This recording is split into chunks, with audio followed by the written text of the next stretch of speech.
Gentlemen, welcome back to another edition of Fusion of Honor, where we talk about everything that happens in MLW Fusion and not really Ring of Honor, because we are still waiting for the return of Ring of Honor April 1st at the Supercard of Honor. We'll see what happens. We have seen the Ring of Honor Pure World Championship and the Ring of Honor World Championship be announced to be defended at the Terminus promotion, which is owned by Jonathan Gresham, the current Ring of Honor Pure World Champion, and Baron Black, who has been on AEW. We know that Roxy is defending the ROH Women's Championship against Deonna Purrazzo. Pretty sure the Briscoes can do something with those tag titles, but all those little things, as we get information, as we see what happens with those, we'll talk about it here. But there's not really that much to talk about with Ring of Honor itself, so we're going to talk really about MLW Fusion, which luckily is pushing forward full steam ahead. This week we have one of the first episodes from the tapings with the crash down in Mexico, and it was a little bit of the episode was kind of all over the place, but it kind of sums up what Lucha Libre is, right? Like the kind of, at least the Western perspective on Lucha Libre. It's that things are moving at a very fast pace all over the place, and you got to try to keep up. So we're going to try to keep up together. But before we do, I got to remind you guys, hit that like button, comment, share, subscribe if you have not already. I know that we are moving towards Fusion of Honor kind of being a Patreon first broadcast. So thank you guys. If you were watching this on Patreon, if you're watching this later on YouTube, please consider joining our Patreon. $3 a month is the entry level tier, and it gets you access to so much more than we can show you on YouTube and early access to things like Fusion of Honor. So let's talk about this episode of Fusion of Honor. We start off with a six-man tag team match. This is Ares with Dynamico and Excalibur taking on Aramis, Black Destiny, and Mysticis Jr. This match was chaotic. It was all over the place. If you didn't already know that, so the way Lucha Libre tag rules work, if you didn't already know this, is that if somebody in the team, the two people in the ring, if one of them is forced to leave the ring, thrown out, whatever the case may be, there does not need to be a tag made. The other member can immediately get into the ring. So because of that, things move chaotically. There can be really little downtime. And that's really what this match was about. It was high-octane action from the beginning. And just hit after hit after hit after hit after hit. They didn't really stop. And that was kind of cool. So a good match. We now kind of see why Ares and Aramis have been kind of just going back and forth and back and forth. It was kind of set this up. Even though this wasn't really like announced in any, kind of concrete way. There wasn't that much promotion done with giving us that much information about the matches themselves. But at least coming into the match, we knew that Aramis and Ares really don't like each other. That's really all you need. So after this, we have King Muertes talking. Well, okay, so we have Katrina talking to I'm thinking of the old name. It's not Dario. Cesar Duran. And they have King Muertes show up, and they say that, they want blood, this, that, and the third. They want you to kill Hammerstone, blah, blah, blah, blah, et cetera, et cetera. And they tell him that they're going to give him a teammate that will allow him to do so, because it's going to be a hardcore tag match between Hammerstone, Pagano, and this person, and Muertes. Now, excuse me. Part of the reason why I had to yawn is because this was promoted out of order. They told us who was going to be in the match. So they told us that it was going to be Black Taurus. as Muertes' partner. And then they aired this segment where the idea is we're not going to reveal who the partner is. So it's like, wait a minute. Why would you tell me who it is and then act like the person who he's going to be teaming with is a mystery? It doesn't make any sense. But then again, we're going with the Lucha Libre style. We're going chaotic. After this, we have a match between Psycho Clown and Richard Holiday. Alicia Atout is ringside for this one, and it's kind of an all-right match. I've seen Psycho Clown work before. I've seen Holiday work before as well, obviously, and they're both capable workers. They're both pretty good wrestlers. The problem, I think, was just a communication issue and just a weird kind of style issue.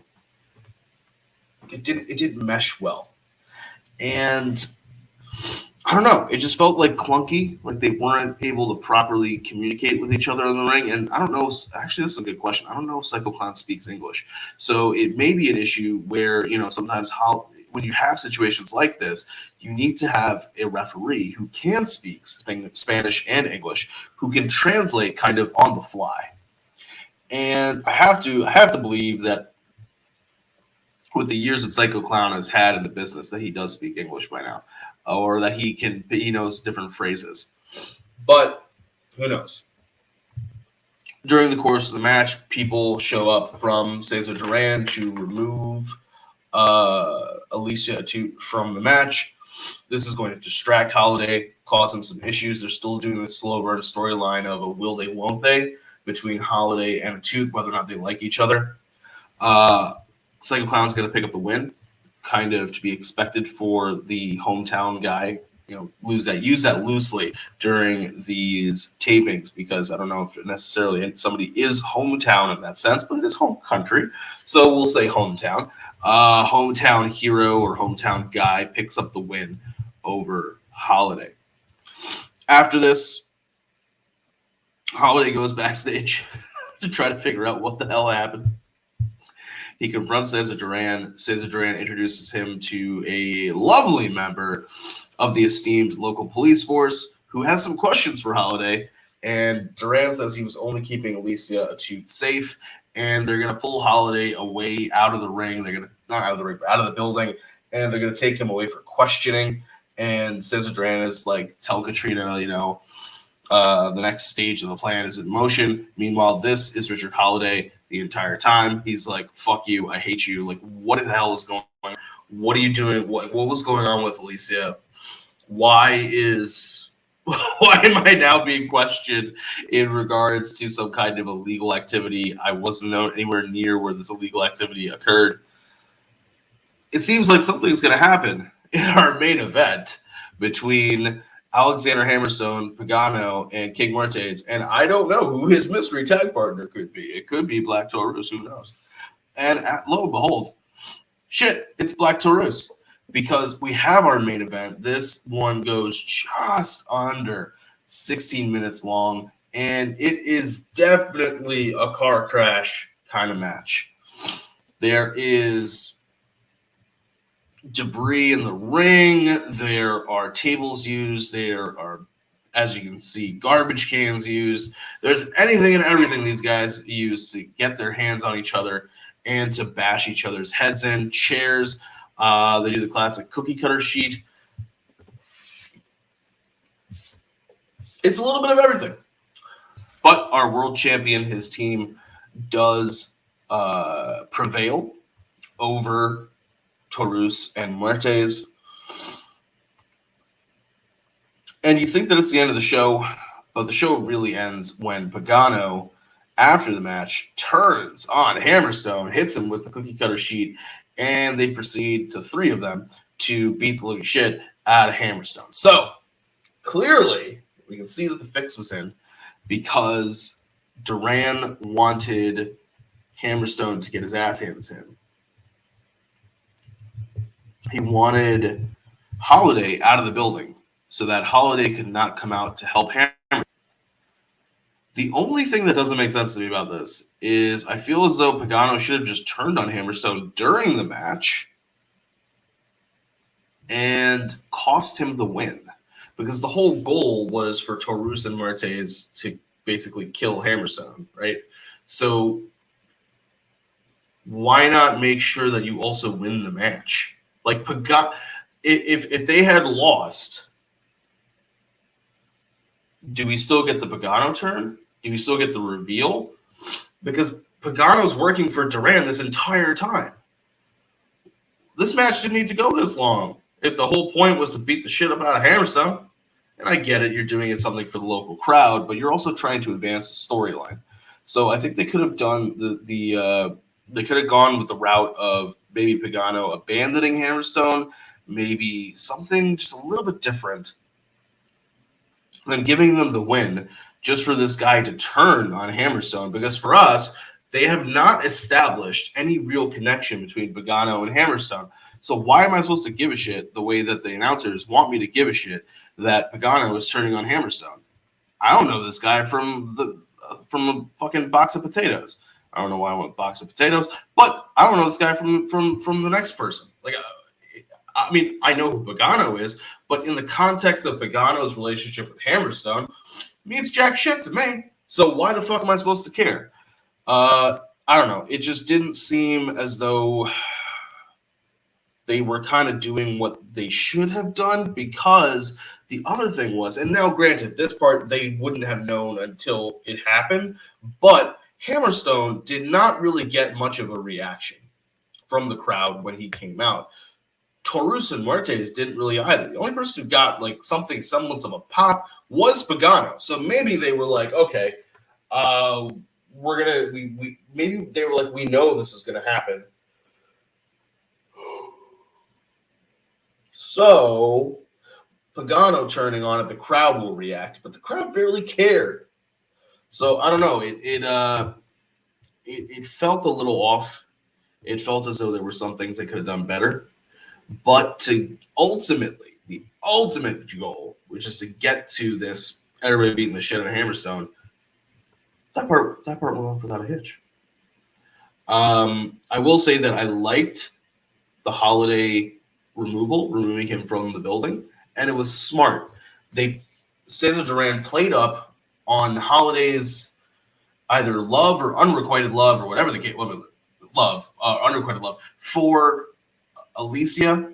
He knows that the pressure point for Holiday is Alicia, and that he can remove Holiday through Alicia. Smart. Very smart. I want to know where this is going to go from here, because how Hammerstone can now look at Holiday and be like, where the fuck were you when I was getting my ass handed to me? And Holiday is, well, I mean, all this other shit had to go. We'll have to see. And that's something that I'm kind of interested in. I'm interested in that part of the story. I want to see more of the Crash tapings to see how they used the Crash wrestlers and the MLW wrestlers together. I'm hoping that we got a little bit more crowd reaction, if anything. But all of this was taped over one day, I think, or maybe a couple days. So I don't know how much work they could have done to really push that with the crowd. But regardless, we'll see how it goes. So thank you guys once again for tuning into this review of MLW Fusion Azteca Episode 1. Remember to take care of yourselves, take care of each other. Please subscribe if you like, comment, share, subscribe if you have not already. If you are watching on Patreon early, thank you for your support. And if you are not currently a Patreon supporter, remember $3 is the entry level tier. So until next time, take care of yourselves, take care of each other. We'll be talking about Terminus. That's for sure, because Terminus is definitely this weekend.